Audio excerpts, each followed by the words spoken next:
There comes a moment when silence becomes louder than any voice around you, and in that silence, you begin to meet the truth of who you are.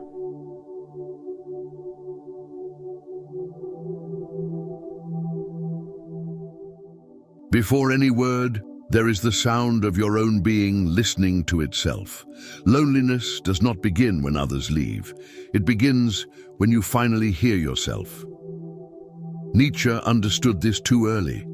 The price of becoming who you truly are is the inevitable distance from those who have not yet dared to become. Because growth is separation, not from the world, but from its noise. There is a silent tension between belonging and becoming. The soul feels this stretch as pain because it is shedding everything that once felt like comfort, certainty, approval. But what the body calls loss, consciousness recognizes as birth. Before liberation, there is isolation. Before clarity, there is collapse. It is the law of metamorphosis. Every expansion demands a silent death. Nietzsche saw solitude not as punishment, but as a right. The authentic individual is not born in applause, but in exile. The crowd rejects him because he threatens its inertia. With every step toward his own truth, he becomes less understandable, but more real. Solitude, for Nietzsche, was the forge where the will is purified. It is in the fire of exclusion that one discovers what cannot be broken. And yet we live in an era that confuses connection with coherence. The modern world offers contact without encounter, proximity without depth. 1,000 voices speak, but almost none listen. We call it belonging when it is merely fear of facing our own emptiness. We seek in others the reflection that spares us from truly seeing ourselves. Loneliness then terrifies us, not because it is empty, but because it is honest. But there is a spiritual frequency within isolation that few recognize. It is the recalibration of energy, the invisible realignment of the soul. When everything falls silent, the inner field reorganizes. The absence of external stimulation is not a desert, but an incubator. It is there, in that unbearable silence, that being begins to vibrate in its true tone. Disconnection becomes medicine. Nietzsche would call it the solitude of the strong, the courage to endure one's own depth. And if you feel this growing distance from the world, it is not failure. It is initiation. You are crossing the invisible threshold through which every awakening soul must pass. There is no map, no company, only the sublime weight of existing in truth. Silence. Every consciousness that awakens goes through this silent initiation, losing collective validation to find the inner axis. When the echo of the world ceases, the sound of the essence emerges. You are not being punished. You are being prepared, tuned for a symphony the world cannot yet hear. That was the secret Nietzsche tried to whisper to humanity, that loneliness is not exile, but passage. The price of self-knowledge, yes, but also the gateway to freedom. To be free is not to escape the pain of being alone. It is to pass through it until alone transforms into whole. And when that moment comes, silence ceases to be absence and becomes presence. The presence of one who finally is. The pain of becoming yourself is not only emotional, it is biological. The body resists expansion because it is wired to equate the familiar with safety. When the old identity begins to dissolve, the nervous system panics. The brain, addicted to the dopamine of conformity, goes through withdrawal when you stop seeking approval. The emptiness that follows is not depression, it is space. A space the ego calls despair, but the soul calls beginning. Solitude, in this sense, is the physical translation of inner transformation. Nietzsche said that whoever must create must first destroy. And that is what happens within you, a silent demolition of the false structures that once held your smaller self. Every person who leaves, every loss that feels like abandonment, is simply life clearing the ground for something truer. Energetically, this process is purification. The vibrations that once fed on approval begin to collapse. The field that once bent itself to fit now begins to expand. That is why it hurts.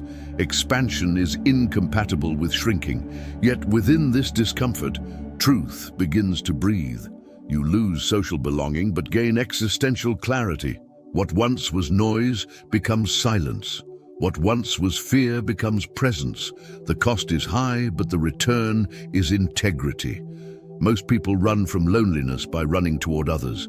They switch groups, partners, environments, believing that new faces will fill the space that self-awareness opened. But connection cannot heal disconnection. Without inner coherence, every bond becomes an echo of hunger. Nietzsche saw this as a modern tragedy, beings who confuse company with communion.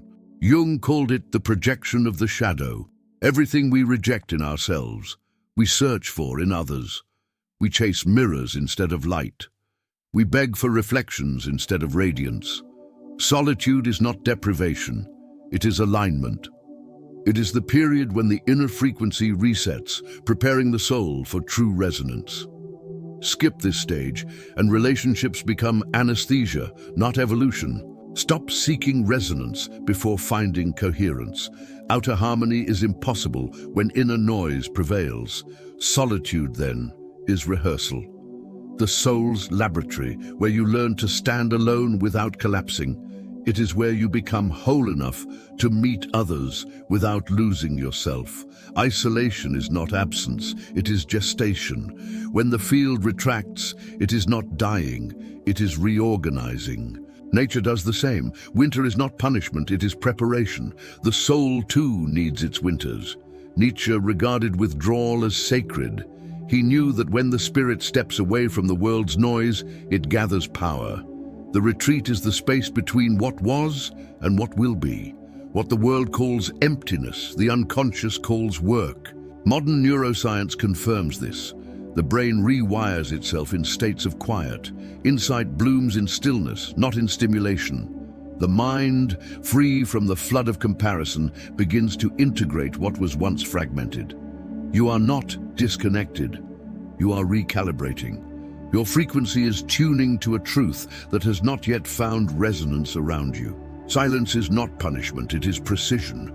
Wait, the world is not yet ready to echo what you are becoming. Solitude itself is neutral.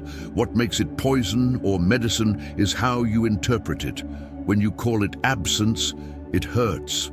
When you see it as process, it heals. Begin to watch every wave of loneliness as a signal, not a void.